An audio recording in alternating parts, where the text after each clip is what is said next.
Olá, amigo, tudo bem? Que bom estar contigo mais uma vez, neste momento tão especial do Amanhecer com Deus, que falamos sobre a importância da comunhão com Deus e da busca de Deus na primeira hora do dia. Hoje eu estou lendo um livro aqui, o livro Educação, página 185, e que me chamou a atenção quando a autora Ellen White fala sobre Jesus. Quer ver só que passagem bem interessante que eu estava lendo? Essa daqui, ó. Jesus estudou as Escrituras na infância, na juventude e na fase adulta. Como criança, aos joelhos de sua mãe, do rolo dos profetas recebia diariamente instruções. Em sua juventude, na madrugada e no crepúsculo vespertino, muitas vezes o encontravam sozinho ao lado da montanha ou entre as árvores da floresta, passando uma hora silenciosa de oração e estudo da palavra de Deus.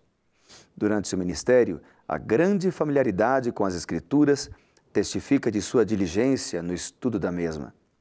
E visto que ele adquiriu conhecimento como nós podemos também adquirir, seu maravilhoso poder, não somente mental, mas também espiritual, é um testemunho do valor da Bíblia como meio de educação. Educação, página 185. Bom, meus amigos, aqui nós lemos então sobre o valor da Bíblia como meio de educação. Então eu quero ler alguns textos da Palavra de Deus agora sobre o valor da Bíblia. Vamos lá?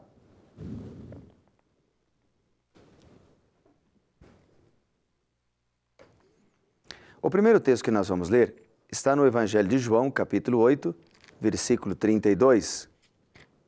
Diz o seguinte a Palavra de Deus. Olha aqui, ó. E conhecereis a verdade, e a verdade os libertará. Não é interessante esse texto? Conhecereis a verdade, e a verdade os libertará. Mas a gente poderia lembrar de um outro texto, que está também no Evangelho de João. Aliás, vou ler vários textos aqui do Evangelho de João. Olha o capítulo 18 e o versículo 18, o que diz? Ó. É uma pergunta que Pilatos fez a Jesus. Capítulo 18, versículo 38. O que é a verdade? Essa pergunta ela é muito importante. Há muitas pessoas que fazem esta pergunta. O que é a verdade? A verdade não seria relativa? O que é certo para mim não é certo para você? A verdade, muitas pessoas dizem, é tudo aquilo que faz bem para a pessoa desde que não prejudique o próximo. Será que isso mesmo é o verdadeiro conceito de verdade?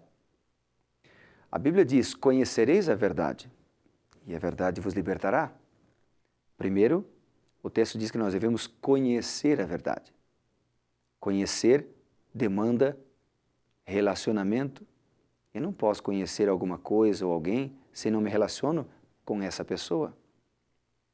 Mas outro detalhe é que a Bíblia diz que quando conhecemos a verdade, ela nos liberta. E nos liberta do quê? Bom, a verdade pode nos libertar do vício, pode nos libertar de conceitos errados que estão gravados na nossa mente. Ao longo de décadas, às vezes, aprendemos que um conceito é verdade, mas quando conhecemos a verdadeira verdade, podemos dizer assim, ela nos liberta. Ela liberta a pessoa da depressão, ela liberta a pessoa da angústia, ela liberta a pessoa da fraqueza moral, ela liberta a pessoa de conceitos errados, de preconceitos. Bom, mas voltamos à pergunta de João, capítulo 18, verso 38. O que é a verdade? Pergunta de Pilatos, a Jesus. O que é verdade? Vamos deixar que a própria Bíblia nos responda? O primeiro texto que eu quero ler para você está em João, capítulo 14, diz assim no versículo 6. Respondeu Jesus, eu sou o caminho, a verdade e a vida. Ninguém vem ao Pai senão por mim. Percebeu? Jesus diz aqui que Ele é a verdade. Eu sou o caminho, disse Jesus, a verdade e a vida. Mas Jesus, ele apresenta também outro lado dessa resposta, né? A resposta à pergunta, o que é a verdade? Que está lá em João, capítulo 17, verso 17. Vamos dar uma olhada. Ó, o que diz aqui? Santifica-os na verdade. A tua palavra é a verdade. Então, a Bíblia é apresentada como verdade. Então, a verdade, segundo o conceito bíblico, não é relativa. A verdade é Jesus. A verdade é a Bíblia, a palavra de Deus. E Jesus está na Bíblia. Então, se eu quero conhecer Jesus, que não só é a verdade, mas é também o caminho e é a vida, eu tenho que estudar a Bíblia. Eu tenho que tomar tempo para ler a Bíblia, para conhecer a Bíblia. Não só ler superficialmente alguns textos, mas conhecer a palavra de Deus. Conhecer, como eu disse, demanda relacionamento, tomar tempo para ouvir a voz de Deus, lendo os capítulos da palavra, da sua palavra. E Jesus incentivou isso. Veja lá em João capítulo 5, no versículo 39, Jesus disse assim, ó, vocês estudam cuidadosamente as Escrituras porque pensam que nelas vocês têm a vida eterna. E são as Escrituras que testemunham a meu respeito. Jesus aqui fala que nas Escrituras conhecemos a respeito dele. Está vendo? Jesus é a verdade. E como encontraremos Jesus? Na Bíblia, nas Escrituras, que apontam para Jesus e que apontam o caminho da vida eterna. É por isso que Paulo, falando para Timóteo, em 2 Timóteo, no capítulo 3, eu vou ler para você esse texto aqui também, ó, 2 Timóteo, capítulo 3. Paulo, escrevendo para Timóteo, ele dá uma lição tremenda aqui. Ele diz assim, ó, olha o que diz aqui o texto bíblico. Quanto a você, Paulo falando para Timóteo, permaneça nas coisas que aprendeu e das quais tem convicção, pois você sabe de quem o aprendeu. Porque desde criança você conhece as sagradas letras, que são capazes de torná-lo sábio para a salvação mediante a fé em Cristo Jesus. E aí ele diz, toda a Escritura é inspirada por Deus.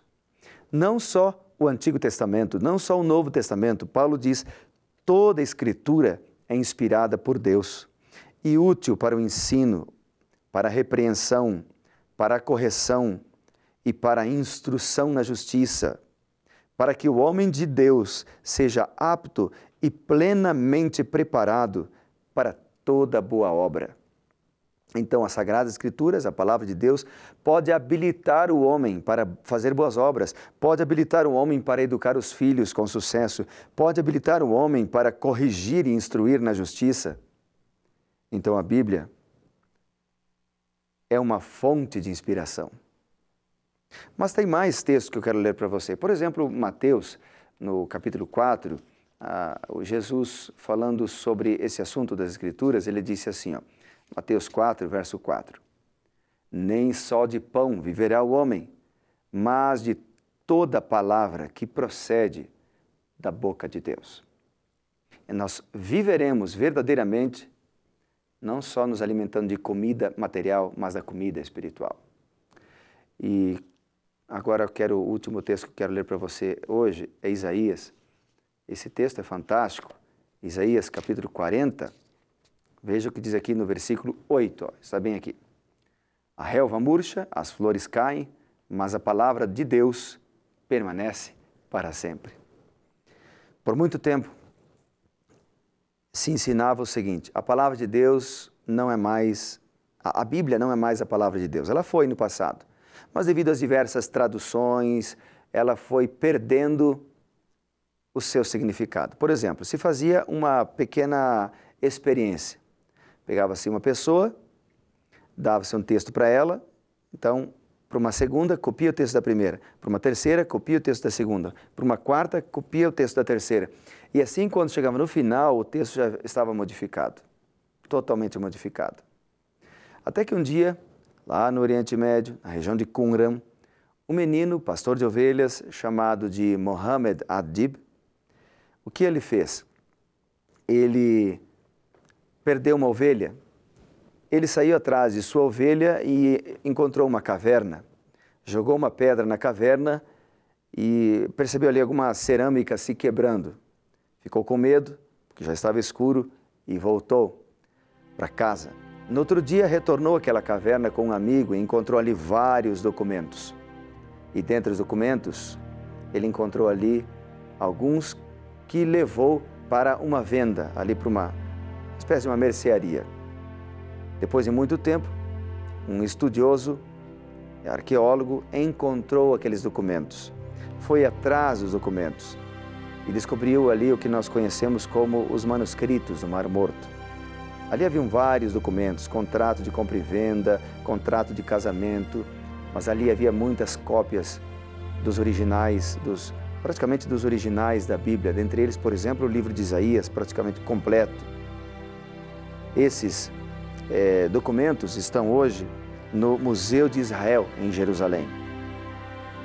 E eles mostram que a palavra de Deus, ela foi inspirada pelo Espírito Santo, mas o Espírito Santo cuidou também na hora da tradução, na hora que as pessoas copiaram as Escrituras, o Espírito Santo estava ali cuidando para que o conteúdo não fosse alterado.